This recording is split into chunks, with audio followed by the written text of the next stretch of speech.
Let's take a detailed look at knitting the hem portion of a hem top sock.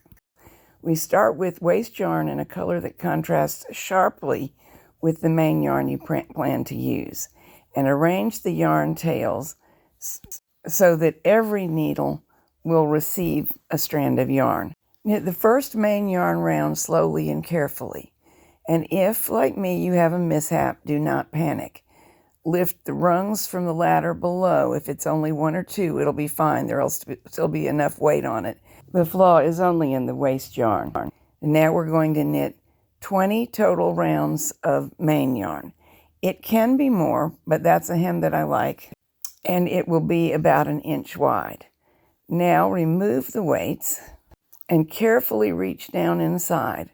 What we want to do is hang the first main yarn round on the working needles. This will make a permanently closed and finished doubled hem. You want to try to keep the knitting relaxed so as to be able to easily see the bars from the stitches of the first row. And this is why we use sharply contrasting waste yarn. I'm looking for pinkish or reddish, which is all what the main yarn is. There is no yellow in the main yarn. The waste yarn was yellow, so it's not very hard to see what bars to pick up. It is absolutely essential that you pick up every single one, because when we remove the waste yarn, any stitches that are not hung now will be loose stitches and they could run. It's not impossible to find a way to fix it, but it's altogether better to avoid it. At some angles, it is very hard to turn your wrist so this works. So it can be best to knit sort of in the middle of a room so that you can move your knitting chair around. Good light is a must, and possibly you may want to use magnifying glasses even if you don't need them normally, depending on the state of your vision. It's important to handle the fabric very gently. We don't want any of the waste yarn or other fabric hanging on the needles without our permission. We only want these bars at the bottom of the first row of real stitches. The yarn carrier will be in the way of your work. For this sock, it was resting here and needed to move around here out of the way so that I could finish hanging the hem. We mustn't even try to knit without some pull down on the fabric.